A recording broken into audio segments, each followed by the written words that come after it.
Friends, कैसे हैं आप सब। आई होप आप सब ठीक हैं, सेफ हैं, घर पर हैं। Okay, so welcome to Unacademy 12th CBSE quest. Now what is this 12th CBSE quest? 12th CBSE quest में हम आपको वो इम्पॉर्टेंट क्वेश्चंस प्रिपेयर करवाएंगे जो आपके बोर्ड एग्जाम्स के लिए बहुत ज़्यादा ज़रूरी हैं, जो आपके बोर्ड एग्जाम्स में आपको हाई मार्क्स अचीव करने में हेल्प करेंगे। उसके साथ हम इसमें आपको प्रीवियस ईयर बोर्ड पेपर्स जो हैं वो भी सॉल्व कराते हैं। So here I am Ruchi Hardeniya and I will be taking your subject business studies on Unacademy. So आज का हमारा टॉपिक है paper set 2018-19 of board. Now subject business studies. Okay, so आपको करना क्या है बेसिकली, अगर आपको अपनी स्टडीज़ जो है अनइंटरप्टेड चाहिए, आपको बहुत ज़्यादा मार्क्स जो हैं अगर अचीव करने हैं, तो आपको अन अकेडमी का प्लस सब्सक्रिप्शन जो है वो लेना है। प्लस सब्सक्रिप्शन लेना मत भूलिए। अगर आप प्लस सब्सक्रिप्शन लेते हैं तो आपको क्या मिलता है, आपको मिलती हैं डेली लाइव क्लासेस। इसमें आप अपने टीचर, अपने एजुकेटर के साथ कनेक्ट होकर के अपने डाउट्स, अपनी क्वेरीज को रिजॉल्व कर सकते हैं। Then live test and quizzes इसमें आपको मिलते हैं, जिसके अंदर आप रेगुलर टेस्ट को अटेम्प्ट करके अपनी परफॉर्मेंस को एनालाइज कर सकते हैं, अपनी परफॉर्मेंस को देख सकते हैं कि आप कितना इम्प्रूव कर रहे हैं, कितना बेटर कर रहे हैं। आपको इसमें स्ट्रक्चर्ड कोर्सेज जो हैं वो प्लान किए जाते हैं। स्ट्रक्चर्ड कोर्सेज मींस आपका जो सिलेबस है और आपका जो एग्जामिनेशन पीरियड है उसके बीच में प्रॉपर जो ड्यूरेशन है उसके अंदर हम आपका जो कंप्लीट सिलेबस है वो कवर करवाते हैं with unlimited access. Unlimited access means यहाँ पर आपको सारे रिकॉर्डेड लेक्चर्स और लाइव क्लासेस जो कि रिकॉर्ड हो जाती हैं उनका एक्सेस मिलता है प्लस सब्सक्रिप्शन में। ओके, सो प्लस सब्सक्रिप्शन में आपको और क्या मिलता है, आपको मिलता है कॉम्प्रीहेंसिव सिलेबस। कॉम्प्रीहेंसिव सिलेबस का मतलब होता है हम यहाँ आपका एक सब्जेक्ट नहीं, आपके सारे subjects like mathematics, physics, biology, chemistry, economics, आपके ओवरऑल सब्जेक्ट्स को कवर करते हैं। तो बच्चों please don't wait and please go on Unacademy and subscribe for plus subscription CBSE class 12 plus subscription. उसके लिए आपको क्या करना है, आपको ज़्यादा कुछ नहीं करना है, प्ले स्टोर पर जाना है, अन अकेडमी का लर्निंग ऐप जो है वो डाउनलोड करना है और सब्सक्रिप्शन पर क्लिक करना है। आप चाहें तो हमारे साथ टेलीग्राम ऐप के थ्रू भी कनेक्ट हो सकते हैं। दो स्क्रीन पर जो URL दिख रहा है उसको बस पेस्ट कीजिए and click join. So simple ना। अगर आप क्लास 12th का सब्सक्रिप्शन लेते हैं तो आपको क्या बेनिफिट है, देखिए, अगर आप क्लास 12th का 6 मंथ का सब्सक्रिप्शन लेते हैं तो आपको मिलता है 10,000 रुपीज़ में, और अगर आप 12 मंथ्स का सब्सक्रिप्शन लेते हैं तो आपको मिलता है 12,500 रुपीज़ में। मीन्स आपको 12 मंथ्स का सब्सक्रिप्शन लेने के लिए 6 मंथ्स के सब्सक्रिप्शन में ओनली 1 मंथ की फ़ी जो है 2,500 वो ऐड करनी है। साथ में अगर आप नीचे दिए हुए कोड RUCHI का यूज़ करते हैं तो आपको 10% का इंस्टेंट डिस्काउंट मिलता है, जिसके साथ आपके प्लस सब्सक्रिप्शन का जो वैल्यू है वो हो जाता है 6 मंथ्स का 9,000 और 12 मंथ्स का 11,250 ओनली। और अगर आप इसको मंथली कन्वर्ट करेंगे तो आपको पता लगेगा it's only 938 rupees. Can you believe it? आपके सारे सब्जेक्ट्स बेस्ट एडुकेटर्स के थ्रू लाइव क्लासेस सिर्फ 938 रुपीज़ में आ रही हैं। So please don't forget to subscribe Unacademy. Class 12th का सब्सक्रिप्शन लेना ना भूलें, डू फास्ट, क्योंकि अब तो आपके एग्जाम्स की डेट्स भी जो हैं अनाउंस हो गई हैं। So please don't wait and go and subscribe Unacademy. So let's start with today's topic. So my first question here is of the board paper, define workforce analysis. Now workforce analysis क्या होता है? ठीक है, workforce analysis ये होता है कि किसी ऑर्गेनाइजेशन में कितने मेंबर्स जो हैं काम कर रहे हैं और उसमें कितने लोग स्किल्ड हैं, कितने अनस्किल्ड हैं, कितने प्रोफेशनल हैं, स्पेशलाइज्ड हैं और एक्सपर्टीज नॉलेज रखते हैं, उन सबको आइडेंटिफाई करना, that is called workforce analysis. Now, what is selection? Okay, define selection. Selection is the process of choosing from among the pool of prospective job candidates developed at the stage of recruitment. Recruitment का जब हम stage पे आते हैं और जब हमारे पास bulk में बहुत सारे कैंडिडेट्स आते हैं तो उसमें से जॉब रिक्वायरमेंट के अकॉर्डिंग जिसको हम चूज़ करते हैं वही सिलेक्शन है। सिलेक्शन का मतलब होता है जो हमारे पास बल्क है, जो हमारे लिए रिक्रूटमेंट प्रोसेस में आया है, उसमें से जॉब रिक्वायरमेंट के अकॉर्डिंग हमने जिसको चूज़ किया है वो सिलेक्टेड है और उस प्रोसेस को सिलेक्शन बोलते हैं।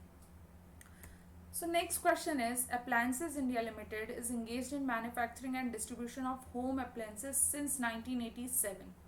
It has a good name in the market as the company is producing good quality appliances. Okay, don't forget to highlight the keywords. All right, keywords को highlight करना ना भूलें, क्योंकि keywords को highlight करने से आपको help मिलेगी question को identify करने में। Like जैसे मैं यहाँ पे हाईलाइट कर रही हूँ good name, then good quality appliances, alright, then it has separate departments. Okay, separate departments भी इंपॉर्टेंट है, तो मैं सेपरेट डिपार्टमेंट्स को भी अंडरलाइन हाईलाइट कर रही हूँ। Separate departments for manufacturing, finance, sales, operations of the company have increased and customers have become more demanding। अब जो operations हैं वो increase हो गए हैं, customers जो हैं वो demand करने लगे हैं। So the company decided to modify the existing principles of management, the new changing requirement of the environment। अब देखो कंपनी ने क्या डिसाइड किया है, एग्जिस्टिंग प्रिंसिपल ऑफ मैनेजमेंट को वो चेंज करना चाहते हैं। एग्जिस्टिंग प्रिंसिपल ऑफ मैनेजमेंट को चेंज करना चाहते हैं means principal of management company में लगा हुआ है, तो अब वही हमें आइडेंटिफाई करना है कि कौन सा प्रिंसिपल ऑफ मैनेजमेंट जो है कंपनी मॉडिफाई करना चाहती है। So state the general principle of management which the company wants to modify to meet the changing requirements. अब हमें क्वेश्चन का आंसर जो है वो क्वेश्चन में से ही निकालना है, तो हमने जो कीवर्ड्स हाईलाइट किए हैं उसको देखते हैं, like good name, good quality and separate departments. और सेपरेट डिपार्टमेंट्स कहाँ होते हैं, जहाँ पर हम वर्क डिविजन करते हैं, और डिविजन ऑफ वर्क क्या है, प्रिंसिपल ऑफ मैनेजमेंट भी है। सो डिविजन ऑफ वर्क इसका आंसर है। Now question number 4, how does financial market facilitate price discovery of financial assets. अब फाइनेंशियल मार्केट में फाइनेंशियल एसेट्स का प्राइस कैसे डिस्कवर किया जाता है, प्राइस कैसे फिक्स किया जाता है कि किस एसेट का प्राइस कितना डिसाइड करना है। सो बेसिकली दो प्लेयर्स होते हैं, एक हाउस होल्ड होता है और एक बिजनेस फर्म्स होती हैं। ठीक है, हाउस होल्ड जो है वो सप्लायर्स होते हैं फंड्स के, सारे फंड्स उनके पास होते हैं। बिजनेस फर्म्स जो होती हैं वो डिमांड करती है हाउस होल्ड से कि वो पैसा जो है वो फंड्स जो है वो उन्हें प्रोवाइड करे, लेकिन कैसे, प्रोडक्ट के बेसिस पर। तो अब हम जानते हैं कि प्राइस कब निकलता है, इकोनॉमिक्स में हमने पढ़ा है price is determined when demand meets supply. ये कीवर्ड्स है, तो आपको आंसर में भी इन कीवर्ड्स को हाईलाइट करना है। Price is determined when demand meets supply. जो डिमांड है, जो बिजनेस फर्म्स जो डिमांड कर रही हैं और हाउस होल्ड्स के पास जो सप्लाई है, जब वो दोनों मिल जाएंगे कि किस एसेट का कितनी रिक्वायरमेंट है, तो उसकी प्राइस उसके अकॉर्डिंग फिक्स की जाती है। So the price for the financial asset that is being traded in the market is determined.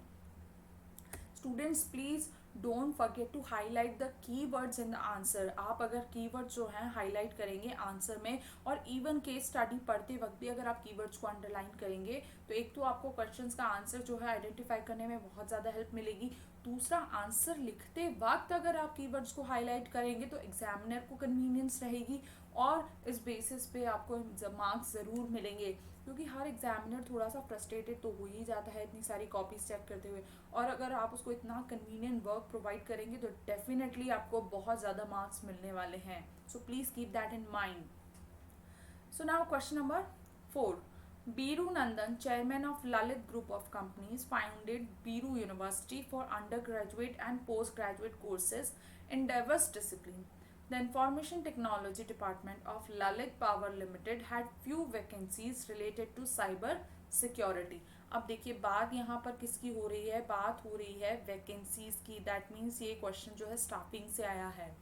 The Human Resource Department of the company decided to recruit fresh engineering graduates। अब यहाँ पे किस चीज़ की बात चल रही है, फ्रेश इंजीनियरिंग ग्रेजुएट्स की बात चल रही है, उन्हें रिक्रूट किया जा रहा है। और कहाँ से रिक्रूट किया जा रहा है, from Biru university, means university से ही डायरेक्ट उनको रिक्रूट किया जा रहा है। सो identify the type of source of recruitment. सब जानते हैं यूनिवर्सिटी से जो रिक्रूटमेंट होता है उसको हम कैंपस रिक्रूटमेंट बोलते हैं, तो यहाँ पर भी टाइप ऑफ रिक्रूटमेंट कौन सा है, कैंपस रिक्रूटमेंट है। सो हमने ये कैसे आइडेंटिफाई किया, ये हमने क्वेश्चंस में जो कीवर्ड्स दिए हैं उसी से आइडेंटिफाई किया. Now question number 5. Varsha Jain, after completing her fashion designing course from Indian Institute of Fashion Technology, planned to enter designing clothing venture. She had to address issues like her target customers, channel of distribution to be used, pricing policy, etc. अब देखो वो किस चीज़ पर focus करना चाह रही थी, target customers पर फोकस कर रही थी, चैनल ऑफ डिस्ट्रीब्यूशन पर फोकस कर रही थी, इवन प्राइसिंग पॉलिसी पर भी फोकस करना था. तो ये सब हमने हाईलाइट कर लिया है. अब हमारा क्वेश्चन क्या है, क्वेश्चन है identify the type of plan that Varsha Jain needs to develop to provide direction and scope to her organisation in the long run. वो अपने ऑर्गेनाइजेशन के लिए सब क्यों प्लान कर रही हैं, लॉन्ग रन के लिए प्लान कर रही है. तो बेसिकली यहाँ पे टाइप ऑफ प्लान पूछा गया है, चैप्टर प्लानिंग का है. तो यहाँ पे हमने देखा है कि प्लानिंग में एक ऐसा टॉपिक होता है जहाँ हम डाइवर्स एरियाज पर फोकस करते हैं, लाइक कस्टमर्स पर भी फोकस कर रहे हैं, चैनल ऑफ डिस्ट्रीब्यूशन पे भी फोकस कर रहे हैं, प्राइसिंग पॉलिसी पे भी फोकस कर रहे हैं, और उसी के अंदर एक कीवर्ड और है लॉन्ग रन, और उसका नाम है स्ट्रैटेजी. उस टॉपिक का नाम है स्ट्रैटेजी. तो टाइप ऑफ प्लान यहाँ पर क्या हुआ, स्ट्रैटेजी, क्योंकि स्ट्रैटेजी में हम स्टेप बाय स्टेप जो है प्रोसेस जो है वो डेवलप करते हैं, लेकिन वो प्रोसेस हम बहुत सारे डाइवर्स एरियाज के लिए और लॉन्ग रन के लिए करते हैं, उसको हम स्ट्रैटेजी बोलते हैं. Now next question, state any 2 development functions of security and exchange board of India. Security and exchange board of India SEBI के हमें 2 डेवलपमेंटल फंक्शंस बताने हैं. So first is provide training and development to intermediaries of the security market. Second, conducts research in the important areas of security market. अगर आप financial market chapter पढ़ेंगे तो आपको उसमें सेबी के जो फंक्शंस हैं वो पढ़ने को मिलेंगे. उसी में से एक फंक्शन है डेवलपमेंटल फंक्शंस. डेवलपमेंटल फंक्शंस के अंदर ये सारी चीज़ें जो हैं security exchange board of India follow करता है. Now question number 7. Beena has been using Clean, a famous detergent available in the market. On watching numerous advertisements, अब देखो एडवर्टाइजमेंट वर्ड आया है. एडवर्टाइजमेंट्स कहाँ से आए हैं, एडवर्टाइजमेंट जो है हमारा मार्केटिंग मैनेजमेंट से आया है. तो बेसिकली क्वेश्चन कहाँ से है, मार्केटिंग मैनेजमेंट का क्वेश्चन है ये. In the television, she decided to try a new brand of detergent. When she went to nearby store to purchase the same, she saw detergent of other producers making similar claims. अब यहाँ पे other producers भी क्या कर रहे हैं, similar claims कर रहे हैं, एक जैसी बातें कर रहे हैं, ठीक है, of whiteness and stain removing abilities. Hence she could not make up her mind as which detergent to purchase. Now question हमारा क्या है, name the objection of advertising being discussed in this case. कौन सी चीज़ से परेशानी हो रही है यहाँ पे, तो परेशानी इस चीज़ से हो रही है कि उसके पास बहुत सारी चीज़ें हैं लेकिन डिसाइड नहीं कर पा रही है, क्योंकि सारी चीज़ें हैं, सबके क्लेम्स क्या हैं, सिमिलर हैं. और यही तो प्रॉब्लम है, because the advertising confuses the buyer making similar claims. Advertising क्या कर रही है, कन्फ्यूज कर रही है. हम सबको सब में ही सेम चीज़ मिल रही है, अब हम कन्फ्यूज हो जाते हैं कि हमें कौन सा प्रोडक्ट लेना है. तो यही एडवर्टाइजमेंट का जो एक हम कह सकते हैं ड्रॉबैक है, और यही हमारा ऑब्जेक्शन भी है. Now question number 8. Give the meaning of physical distribution as an element of marketing mix. अब फिजिकल डिस्ट्रीब्यूशन को हमें एक्सप्लेन करना है, मीनिंग बताना है उसका. तो फिजिकल डिस्ट्रीब्यूशन क्या होता है, फिजिकल डिस्ट्रीब्यूशन होता है कि हम चैनल ऑफ डिस्ट्रीब्यूशन डिसाइड करें और उसके थ्रू अपने गुड्स एंड सर्विसेज को राइट टाइम पर राइट प्लेस पर हमें अवेलेबल कराना होता है, ताकि कंज्यूमर जो है उसको इजीली यूज़ कर सकें, ठीक है. The process in which channel distribution is decided and makes goods and services available at right place at right time so that consumers can easily purchase them. अब यहाँ पे डिस्ट्रीब्यूशन चैनल की बात हुई थी तो वो मैं आपको एक्सप्लेन कर देती हूँ. डिस्ट्रीब्यूशन चैनल जो है 3 टाइप्स के हैं. 0 लेवल या डायरेक्ट डिस्ट्रीब्यूशन चैनल हम जिसको बोलते हैं, जिसमें मैन्युफैक्चरर सीधे कस्टमर से डील करता है. देन 1 लेवल चैनल जिसमें मैन्युफैक्चरर जो है रिटेलर के थ्रू कस्टमर से डील करता है. एंड देन 2 लेवल चैनल जिसमें मैन्युफैक्चरर होलसेलर को देता है अपना प्रोडक्ट, होलसेलर रिटेलर को, और रिटेलर जो है वो कस्टमर तक प्रोडक्ट की सप्लाई करता है. Okay, so now question number 9. काफ़ी बड़ा क्वेश्चन है, so please focus. JTM Limited launched Buddy line, an exercise book and comprehensive stationery brand name comprising of ball pens, gel pens and geometry boxes after identifying the target market and understanding the needs and wants of the consumers of that market. अब उन्होंने क्या किया है, अपना target market भी choose कर लिया है और लोगों की नीड्स एंड वांट्स को भी उन्होंने समझ लिया है. ठीक है, यहाँ पे उन्होंने एक स्टेप फॉलो किया है. All their products were of good quality and eco friendly. अब प्रोडक्ट भी कैसे हैं उनके, गुड क्वालिटी प्रोडक्ट्स हैं. ठीक है, यहाँ पे गुड क्वालिटी को और इको फ्रेंडली हैं. इको फ्रेंडली को भी हमें अंडरलाइन करना है, बट एक्सपेंसिव, थोड़े एक्सपेंसिव भी हैं. They wanted to distinguish their product from that of their competitors. वो अपने प्रोडक्ट्स को अलग से पहचानना भी चाहते थे कि उनका प्रोडक्ट जो है वो कैसे पहचाना जाएगा. They spend lot of efforts, time and money in creating the brand name. Brand name बना दिया उन्होंने. तो हम ब्रांडिंग जो है, यानी हम फिर से मार्केटिंग मैनेजमेंट के क्वेश्चंस को पढ़ रहे हैं. As they knew that without a brand name they can only create awareness for generic products and can never be sure of the sale of their products.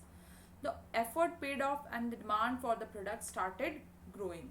The customers liked the brand and became habitual to it. They did not mind paying a higher price. Over a period of time, it became a status symbol. ये branding में हमने पढ़ा है, brands क्या होते हैं, status symbol भी होते हैं, इसलिए हम इसको भी अंडरलाइन कर लेते हैं. To buy Brady line brand. अब हमारा क्वेश्चन क्या है, first question, identify the marketing management philosophy followed by JTM limited. हमें क्या बतानी है, मार्केटिंग मैनेजमेंट फिलोसफी बतानी है, not principle. Focus on the question 2. क्या पूछा जा रहा है आपसे, यहाँ फिलोसफी पूछी जा रही है. Then question number second, explain the advantages of branding to the marketers highlighted in the above case. हमें ब्रांडिंग के एडवांटेजेस तो बतानी है, लेकिन कौन सी, जो यहाँ पर हाईलाइट की गई है. ठीक है, ओवरऑल नहीं बतानी है, यहाँ हाईलाइटेड बतानी है.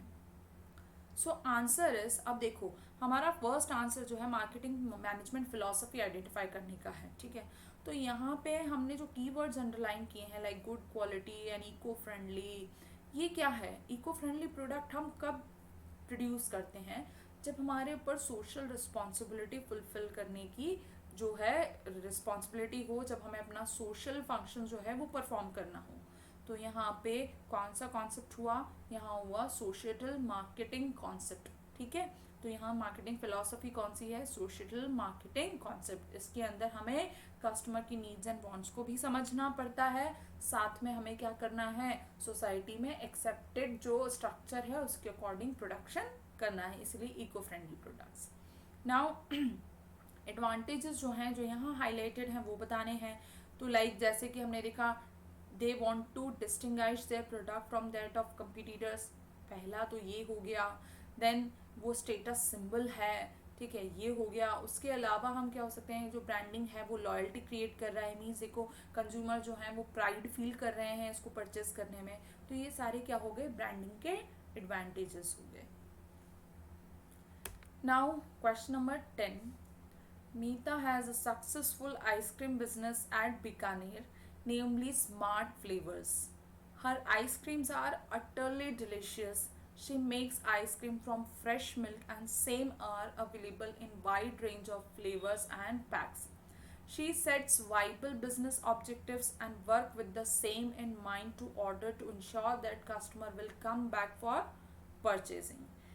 Having the first mover advantage, her business was doing well.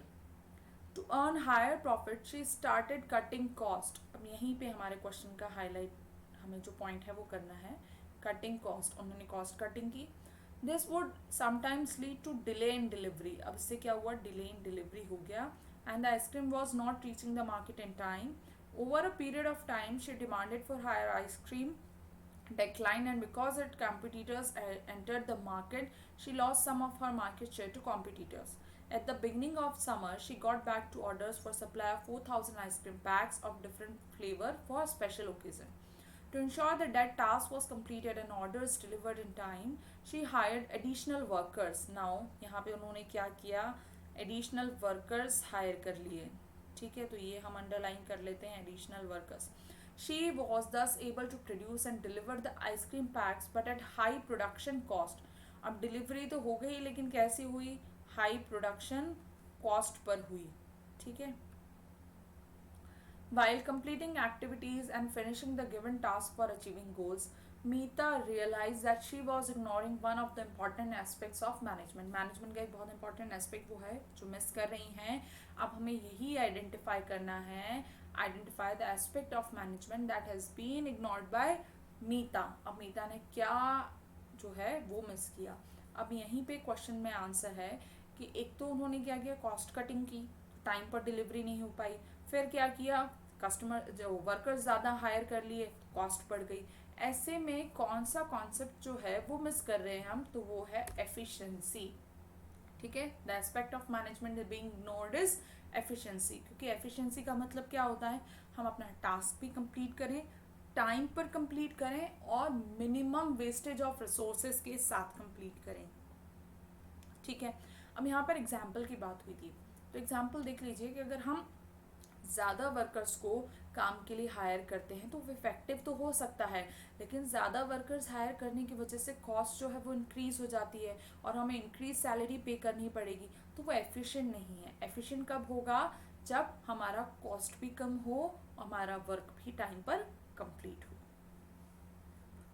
Now question number 11 state job enrichment and employee participation as non-financial incentives. How do they motivate employees? ठीक है, जॉब एनरिचमेंट क्या है, जॉब एनरिचमेंट होता है कि employees को challenging jobs assign करना ताकि वो अपनी स्किल्स, अपनी नॉलेज को फुल्ली यूटिलाइज कर सकें, उन्हें अथॉरिटी देना ताकि वो एक्शंस ले सकें और अपनी प्रोफाइल को एनहांस कर सकें, उसको हम जॉब एनरिचमेंट बोलते हैं. Process of designing jobs in a manner that involves more variety of work content, higher level of skills and knowledge and giving more authority to employees. Employee participation क्या होता है, employees को allow करना, उनको involve करना ज़्यादा से ज़्यादा डिसीजन मेकिंग में, इंपॉर्टेंट मैटर्स में, और ये फाइनेंशियल इंसेंटिव की तरह काम करता है, नॉन फाइनेंशियल इंसेंटिव की तरह, क्योंकि इससे एम्प्लॉय जो है मोटिवेटेड फील करेगा, वो कंपनी को अपनी फैमिली की तरह समझेगा और वो कंपनी के लिए ज़्यादा डिवोटेड होगा. Now question number 12, what is meant by financial management? State the primary objective of financial management. अब एक चीज़ बच्चों आप लोगों को बिल्कुल ध्यान रखनी है कि जहाँ भी वर्ड फाइनेंस आ जाए वहाँ हम बात कर रहे हैं इन टर्म्स ऑफ मनी. ठीक है, तो फाइनेंशियल मैनेजमेंट क्या होता है, financial management means efficient allocation and usages of the funds by company. ठीक है, हम फंड्स को, कंपनी के जो फंड्स हैं उसे कहाँ यूज़ करना है, कितना यूज़ करना है, सही तरीके से यूज़ करना है, ये फाइनेंशियल मैनेजमेंट होता है. ये हम क्यों करते हैं, it carried out with aim of reducing cost and minimising the risk factor. ये हम इसलिए करते हैं ताकि हम कॉस्ट को कम कर सकें, रिस्क फैक्टर को कम कर सकें. अब हमारा ऑब्जेक्टिव क्या होता है सब करने का, तो अगर हम बिजनेस कर रहे हैं तो हमारा ऑब्जेक्टिव क्या हुआ, प्रॉफिट अर्निंग. तो उसी तरह हम फाइनेंशियल मैनेजमेंट कर रहे हैं तो हमारा ऑब्जेक्टिव क्या होगा, वेल्थ मैक्सिमाइजेशन. हम शेयर होल्डर्स की, कंपनी की वेल्थ को क्या करना चाहते हैं, इंक्रीज करना चाहते हैं. So question number 13, science is a systemized body of knowledge that explains certain general truths or operation of general laws. In the light of this statement, describe management as science. अब हमें management as science explain करनी है, तो management as science के 3 features जो है हम यहाँ explain कर रहे हैं. लाइक मैनेजमेंट जो है सिस्टमैटिक बॉडी ऑफ नॉलेज है, प्रॉपर वे में हमें इसको अप्लाई करना पड़ता है. ठीक है, प्रॉपर सिस्टम के थ्रू चलना पड़ता है. Then theories based on experiments. जो प्रिंसिपल्स हैं, मैनेजमेंट प्रिंसिपल्स हैं, वो ऐसे ही नहीं बन गए हिट एंड ट्रायल मेथड से, उसके पीछे बहुत सारे एक्सपेरिमेंट्स हैं, हमने एक्सपेरिमेंट्स किए हैं, रिजल्ट्स देखे हैं, तब हमने वो थ्योरीज बनाई हैं. Then universal validity. जो प्रिंसिपल्स ऑफ मैनेजमेंट हैं वो हमेशा थे और हमेशा रहेंगे. हर ऑर्गेनाइजेशनल स्ट्रक्चर के ऊपर वो काम करते हैं, चाहे वो लार्ज हो, चाहे वो स्मॉल हो, चाहे वो घर में हो या चाहे वो कोई नॉन प्रॉफिट ऑर्गेनाइजेशन हो, सभी जगह वो वर्क करते हैं. So universal validity. Now question number 14, Mahindra Agro Limited started a new venture for distribution of harmful and chemical fertilizers free vegetables. अब यहाँ harmful और chemical free fertilizers की बात हो रही है. ठीक है, तो यहाँ पर हम इसको अंडरलाइन करते हैं, पूरे को हाईलाइट करेंगे. harmful and chemical free fertilizers free vegetables. They conducted a survey to find out consumer preferences for such vegetables. They found out that most of the consumers were concerned about the harmful chemicals being used in growing the vegetables. They found that 90% of the household was searching for its alternatives. The company contacted a group of agriculture experts to lay down the procedure for growing the vegetables by the farmers. They decided to train the farmers in new technology to grow chemical free vegetables according to new innovative methods. अब उन्होंने यहाँ पे क्या किया, new technology लेकर आए, वो introduce की उन्होंने, उसके साथ न्यू इनोवेटिव मेथड्स भी उन्होंने यूज़ करना शुरू किया. ठीक है, केमिकल फ्री वेजिटेबल्स के लिए फार्मर्स को उसमें ट्रेन करना शुरू किया. The experts also suggested soil management techniques through which farmers would be able to create an abundant and lasting harvest. So now question is, identify and explain the two dimensions of business environment. Question किससे पूछा जा रहा है, business environment से पूछा जा रहा है. टू डायमेंशंस पूछे जा रहे हैं जो इस पैरा में बताए गए हैं.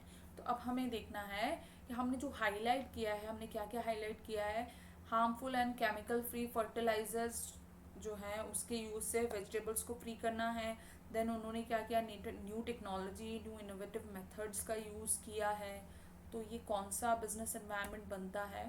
जो दो एनवायरनमेंट हैं बेसिकली, एक है टेक्नोलॉजिकल एनवायरनमेंट जहाँ हम न्यू बिजनेस अपॉर्चुनिटीज़ के लिए न्यू टेक्नोलॉजिकल इम्प्रूवमेंट्स का यूज़ कर रहे हैं, और दूसरा बनता है सोशल एनवायरनमेंट जहाँ हम बिलीव्स, ट्रेडिशन, सोशल ट्रेंड्स जो हैं उसको देखकर काम कर रहे हैं. सोसाइटी की नीड्स एंड वांट्स को देखकर काम कर रहे हैं. जैसे सोसाइटी जो है हार्मफुल केमिकल्स के यूज़ को लेकर कंसर्न है, तो हम भी उनको वही चीज़ प्रोवाइड करना चाह रहे हैं जिसको लेकर वो लेस कंसर्न रहे और सोसाइटी उसको एक्सेप्ट करे. तो वो सोशल एनवायरनमेंट है. Question number 15. Mega Limited holds an annual management program every year in the month of March in which top managerial personnel formulate plans for the next year by analyzing and predicting the future to meet future events effectively. ठीक है, अब यहाँ पे plan कौन बना रहा है, top managerial personnel बना रहा है. तो उसको अंडरलाइन कर लेते हैं हम, टॉप मैनेजरल पर्सनल. उसके बाद वो कब के लिए बना रहे हैं प्लान, नेक्स्ट ईयर के लिए बना रहे हैं. ठीक है, अब कैसे बना रहे हैं, analysing and predicting the future. As they are responsible for providing direction to organization, facts are thoroughly checked using scientific calculation. Detailed plans are prepared after discussion with professional expert. Preliminary investigations are also undertaken to find out the viability of the plan. Since it is an intellectual activity requiring intelligent imagination and sound judgment, so it's mainly done by the top management. ठीक है, बहुत सारी चीज़ें हैं, बहुत सारी skills की ज़रूरत होती है, इसलिए बेसिकली इसको टॉप मैनेजमेंट करता है. Usually rest of the members just implement the plans. Middle level manager are neither allowed to deviate from the plans nor they are permitted to act on their own. ये line बहुत important है कि middle level managers जो हैं ना तो उन्हें plan से हटने पर वो ना प्लान से हट सकते हैं और ना ही वो अपनी मर्जी से कोई प्लान पर काम कर सकते हैं.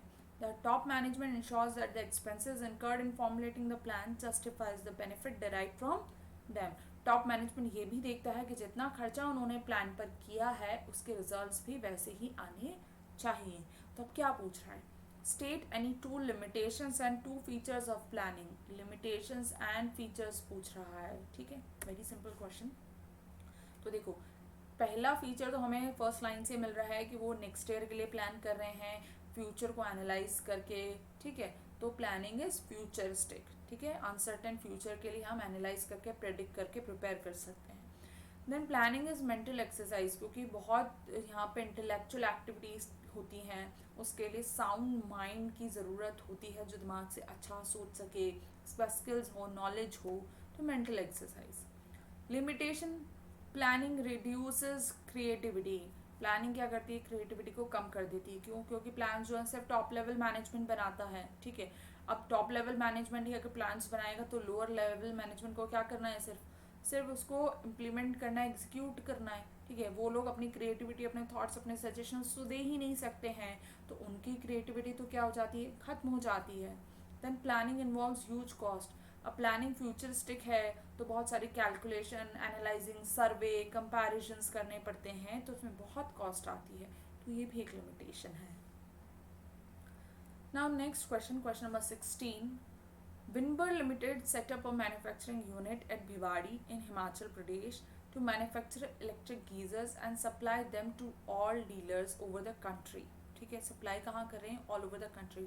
There production target was 500 geysers per week. अच्छा ओके, तो यहाँ पे इन्होंने प्रोडक्शन टारगेट भी जो है वो रखा है. ठीक है. It was decided by the management that the variation in production up to 500 units will be acceptable. ठीक है, उन्होंने क्या देखा था? उन्होंने ये भी रखा है कि वेरिएशन जो है वो कब तक? 10 यूनिट्स में अगर कोई चेंजेस आते हैं तो उसको भी एक्सेप्ट किया जाएगा. At the end of the first week the production was 450 geyser. अब फर्स्ट वीक के एंड तक कितना प्रोडक्शन हुआ था? 450 geysers.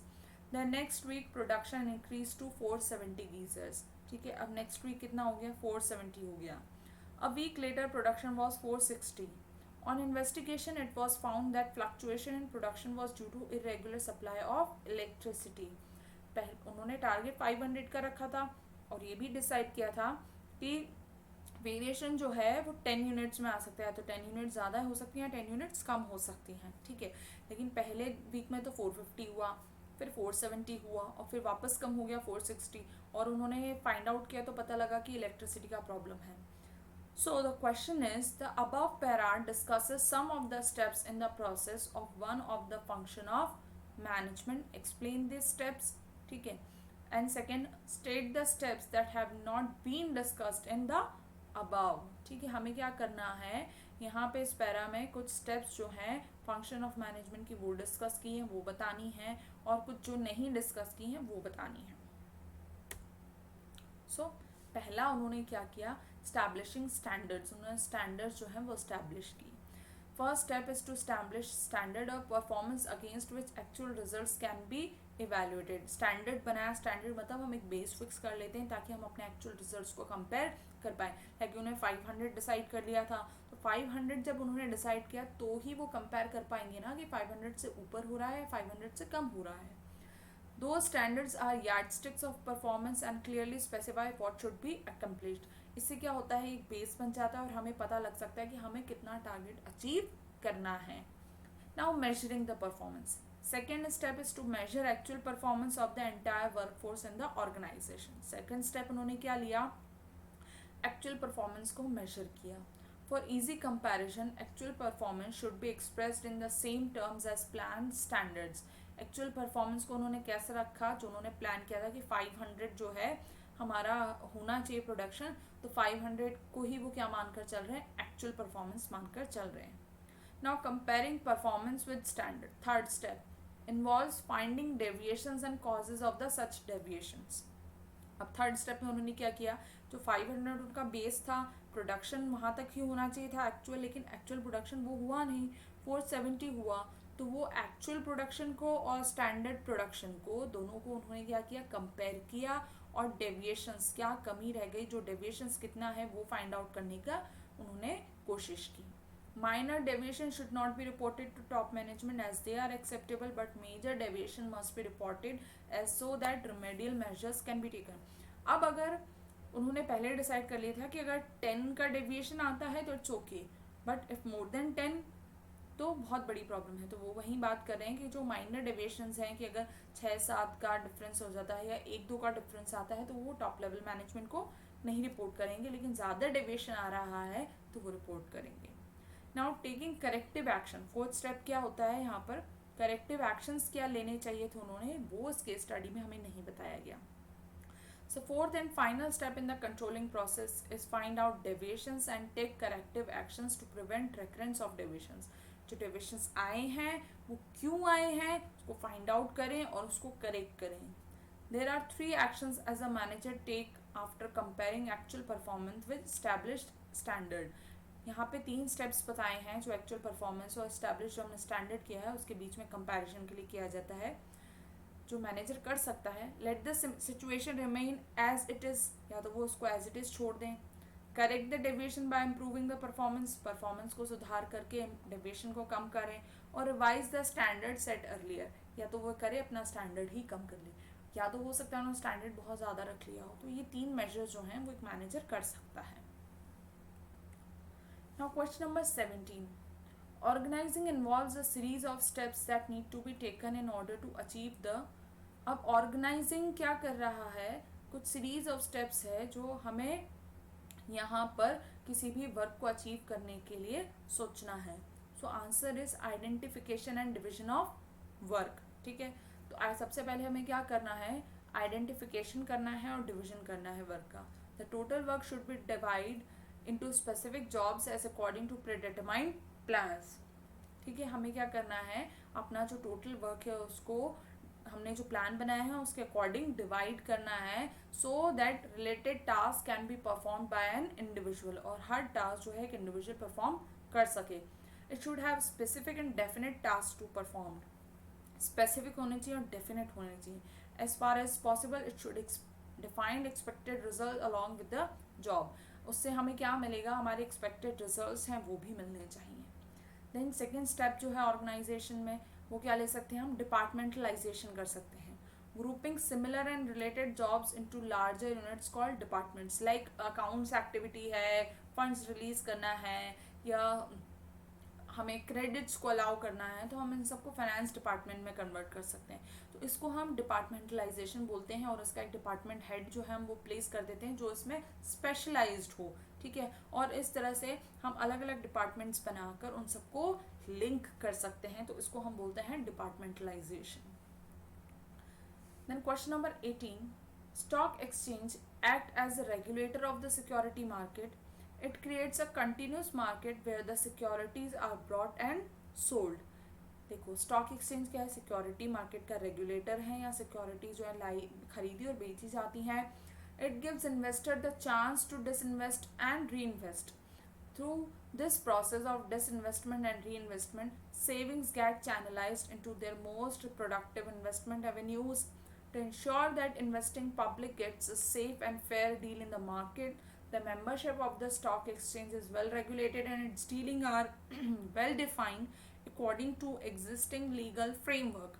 It also ensures wider share of ownership by regulating new issue, better trading practices, and taking effective steps in educating and public about investment. Various functions performed by a stock exchange are discussed in above para.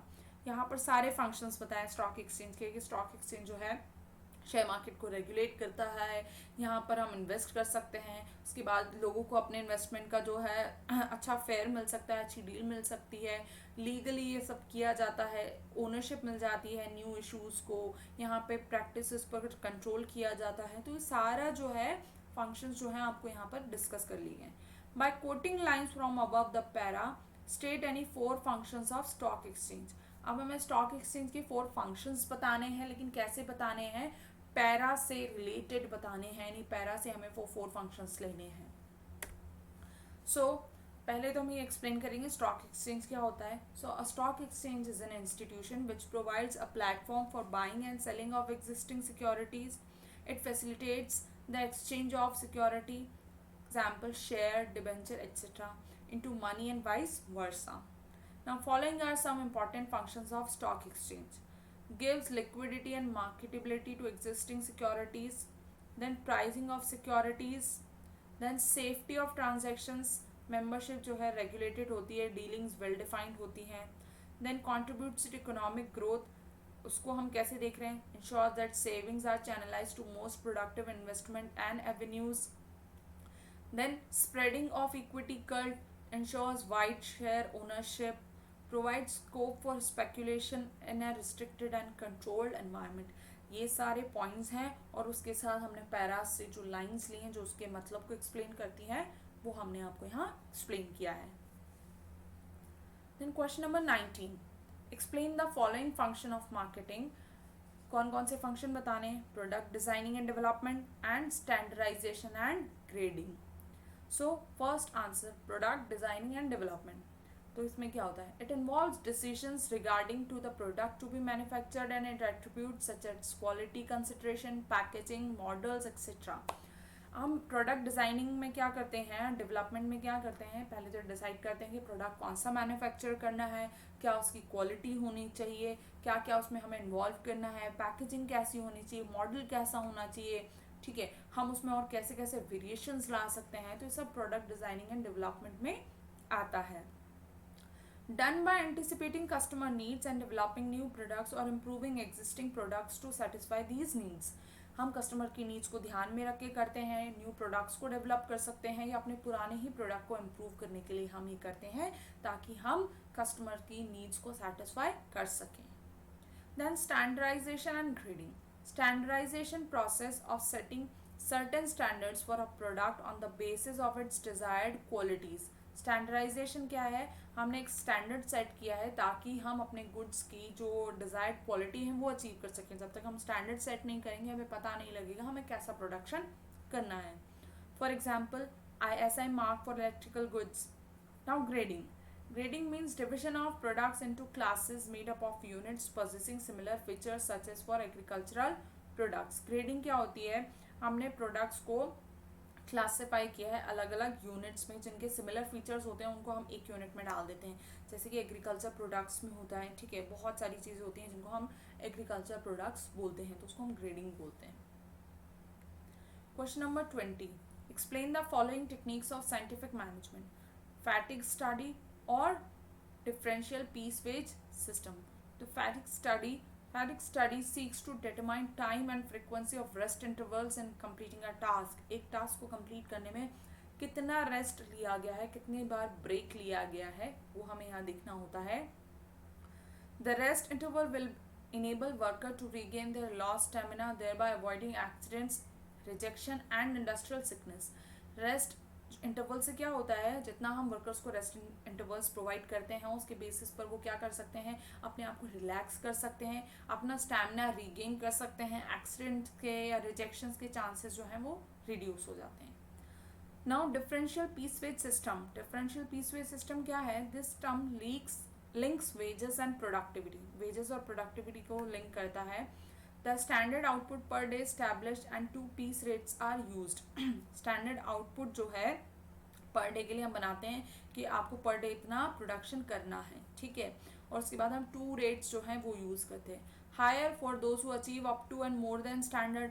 अब हम सबसे ज़्यादा जो wages उन्हें पे करेंगे जो अपना स्टैंडर्ड अचीव कर लेते हैं या उससे ज़्यादा प्रोडक्शन करते हैं, ठीक है. Efficient workers and lower for inefficient, ठीक है. जो एफिशिएंट वर्कर्स हैं जो अच्छा कर रहे हैं या जो लोअर एफिशिएंट है, लोअर वर्कर्स हैं, उनके लिए हम क्या करते हैं, लेसर आउटपुट यानी लेसर वेजेस जो है वो यूज़ करते हैं. मीन्स जिसने कम किया है उसको उसके अकॉर्डिंग वेजेस मिलेगा, ठीक है. So differential piece wage system.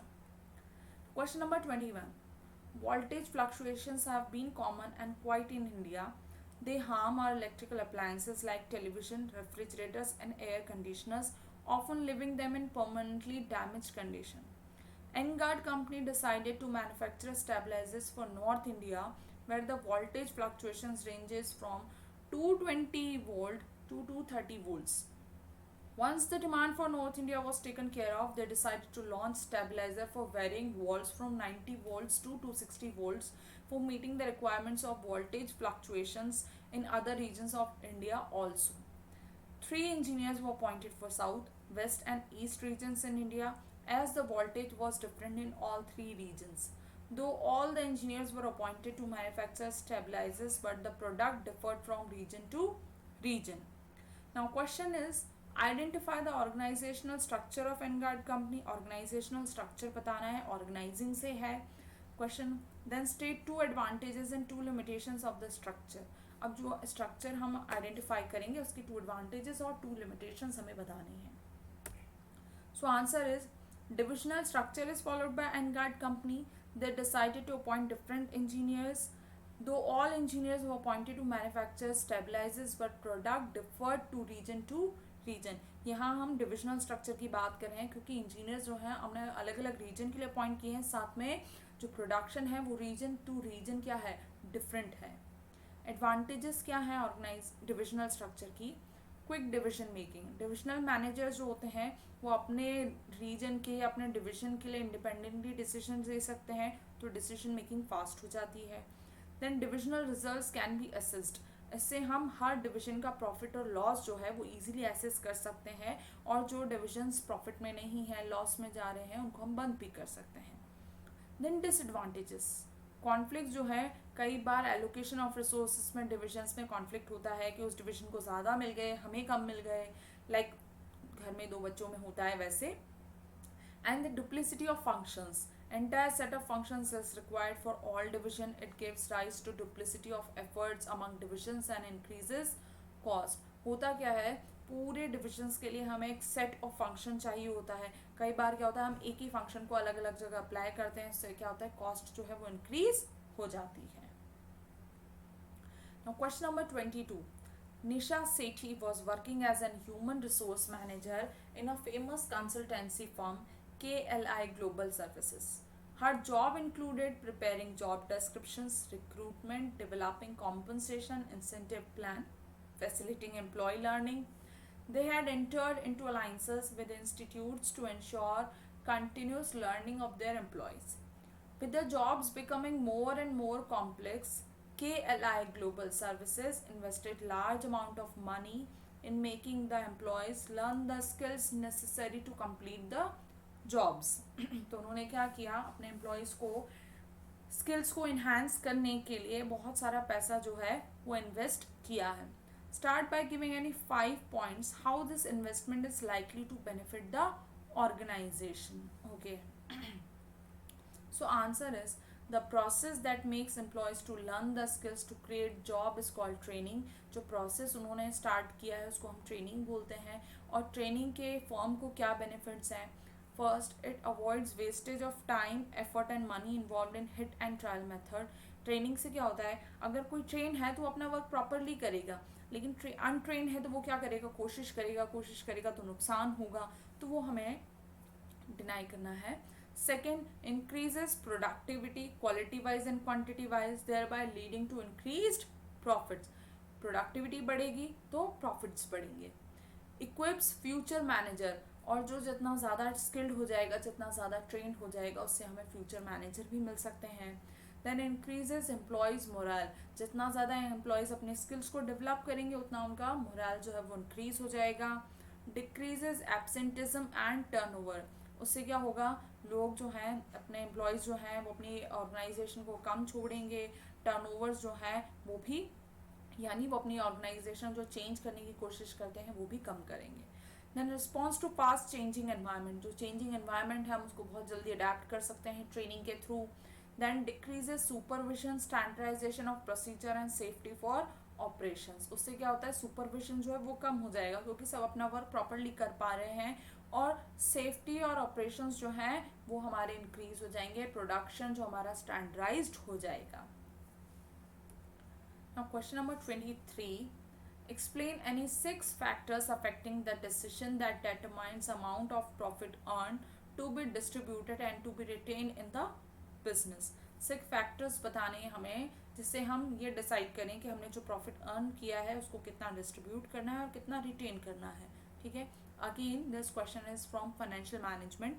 अब हमें जो डिसाइड करना है, जो डिसीजन है जिसको हम ले रहे हैं उसको हम बोलते हैं डिविडेंड डिसीजन.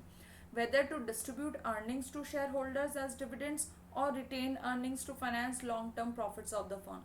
इसमें हमें डिसाइड करना होता है कि हमें अपने शेयर होल्डर्स को कितना डिस्ट्रीब्यूट करना है डिविडेंड, कितना अपनी फर्म के लिए रिटेन अर्निंग्स रखनी है. सो वो किस फैक्टर्स पे डिपेंड करता है. पहला फैक्टर अर्निंग्स.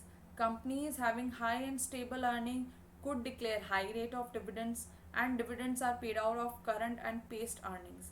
कंपनीज जिनके पास ज़्यादा अच्छी अर्निंग है वो ज़्यादा अच्छे डिविडेंड्स जो है वो डिक्लेयर कर सकती है क्योंकि अर्निंग अच्छी है, स्टेबल है, फ्लक्चुएट नहीं कर रही है. Then stability of dividends. Companies generally follow the policy of stable dividend. The dividend per share is not altered and change in case earnings change by small proportion or increases in earning is temporary in nature. अब companies जो है generally stable dividend follow करती हैं, means उनका dividend का जो proportion होता है वो स्टेबल होता है, उसको बार बार चेंज नहीं करती हैं, और अगर करते भी हैं इन केस तो वो बहुत स्मॉल चेंज करते हैं. ठीक है. और अपनी अर्निंग्स में भी स्मॉल चेंजेस ही शो करते हैं. Then growth prospects. Growth prospects, in case there are growth prospects for company in the near future then it will retain its earning, thus no or less dividend will be declare. अगर कंपनी को growth दिख रही है future में, तो growth के लिए वो क्या करेंगे, अर्निंग्स को ज़्यादा से ज़्यादा रिटेन करने की कोशिश करेंगे। तो वो क्या कर सकते हैं, या तो बिल्कुल भी डिविडेंड डिक्लेयर नहीं करेंगे या बहुत कम डिविडेंड जो है वो डिक्लेयर करेंगे। Dividend means profits. Cash flow positions, अब कैश कितना आता है कितना जाता है उसके बेसिस पर। Dividend inflow involve an outflow of cash and thus availability of adequate cash is for most requirement for declaration of dividends। ठीक है, डिविडेंड्स के साथ आउटफ्लो जो है कैश का वो भी देखा जाता है, और क्योंकि कैश की अवेलेबिलिटी होनी चाहिए इसलिए डिक्लेरेशन ऑफ डिविडेंड्स उस पर भी डिपेंड करता है। Then preference of shareholder. While deciding about dividend, the preference of shareholder is also taken in the account. In case shareholder desired for dividend, then company may go for declaring the same.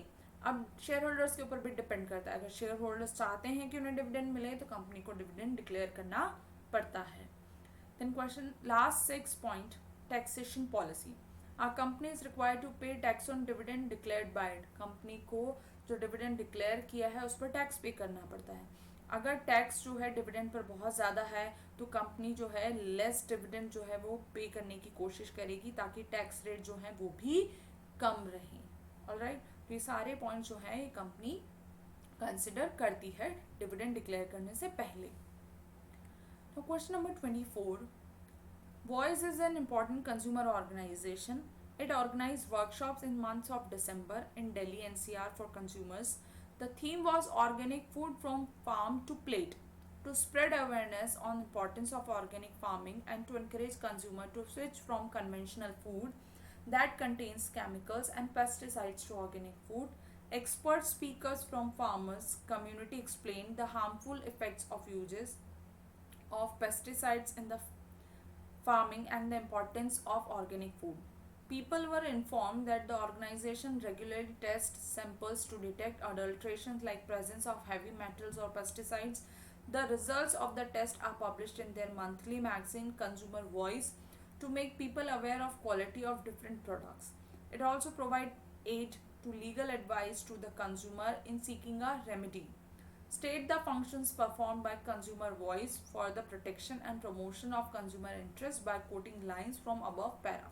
अब voice क्या है, NGO है जो consumer awareness spread कर रहा है किस चीज़ को लेकर, ऑर्गेनिक मटेरियल्स को, ऑर्गेनिक फूड को लेकर। ठीक है, तो हमें कंज्यूमर वॉइस जो है एनजीओ है वो अपने कौन कौन से फंक्शंस को परफॉर्म कर रहा है वो हमें बताने हैं। So answer, educating the general public about consumer rights by organizing training programs, seminar and workshops। ये कर रहे हैं, वो क्या कर रहे हैं, जनरल पब्लिक उनके राइट्स के बारे में प्रोग्राम्स, ट्रेनिंग, सेमिनार्स के थ्रू बताते हैं।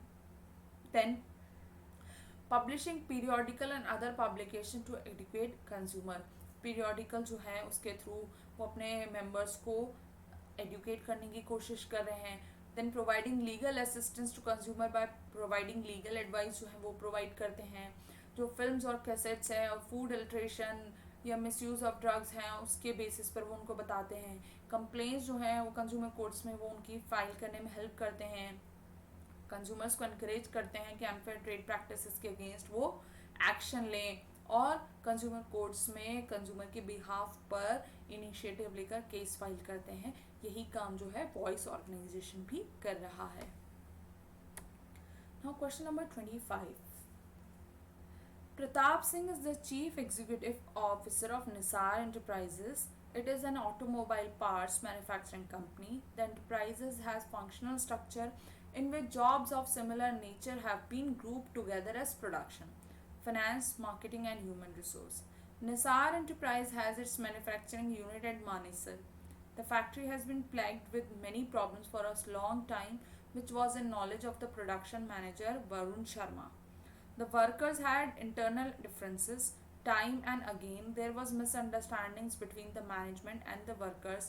Keeping the problem in mind, Varun Sharma appointed Siaram Singh, who had 14 years of experience of working with the actual workforce and passing on instructions of the middle management of the workers. Siaram Singh met Varun Sharma to understand what the management wanted.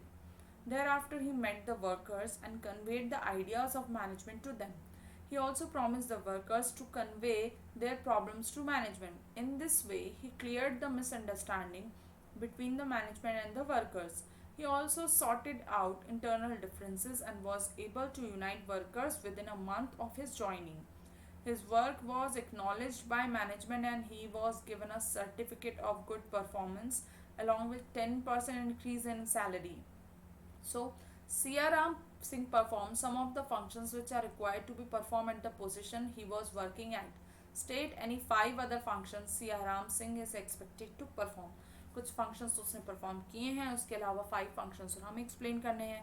Then name the incentive provide to Siaram Singh. Siyaram Singh को कौन सा incentive जो है वो provide किया गया था.